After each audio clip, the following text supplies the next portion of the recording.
Madame, Monsieur, bonsoir. Avant de développer ces titres, parlons du congrès extraordinaire du Front National qui a débuté cet après-midi à Marignane. Congrès qui a définitivement consacré la scission entre maigretistes et lepénistes. Pour Bruno Maigret et ses amis, le maître mot était renouveau. Par ailleurs, près de 2000 personnes ont manifesté dans les rues de Marignane pour protester contre la tenue dans leur ville du congrès des partisans de Bruno Maigret. Robert Papin, Francis Di César. Bruno Maigret, fortement acclamé dès son arrivée, le probable futur président du Front National, a d'emblée conquis l'ensemble des congressistes.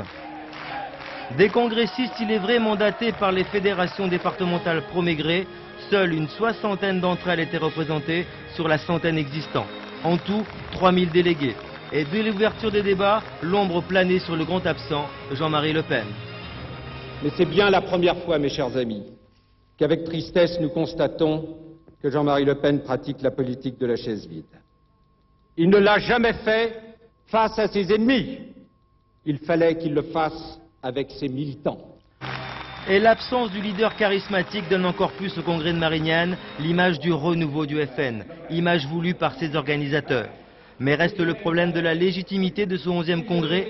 Les 18 000 signatures présentées par le clan Maigret, nécessaires à la tenue de ce congrès, ont été contestées par Jean-Marie Le Pen.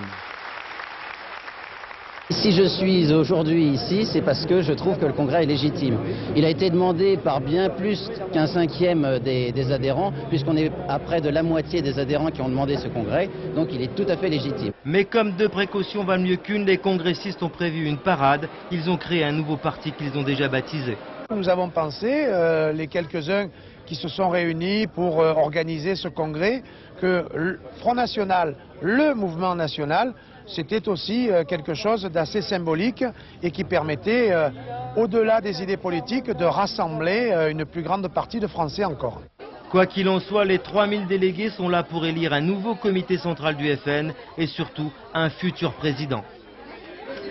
Pour la première fois, la candidature d'un second candidat était tout à fait possible.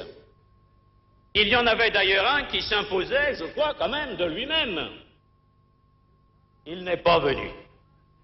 Ah bah, le Front National, ni Le Pen, ni Maigret. Le congrès du FN aura également mobilisé les antifrontistes, près de 2000 personnes dans les rues de Marignane qui ont manifesté dans le calme.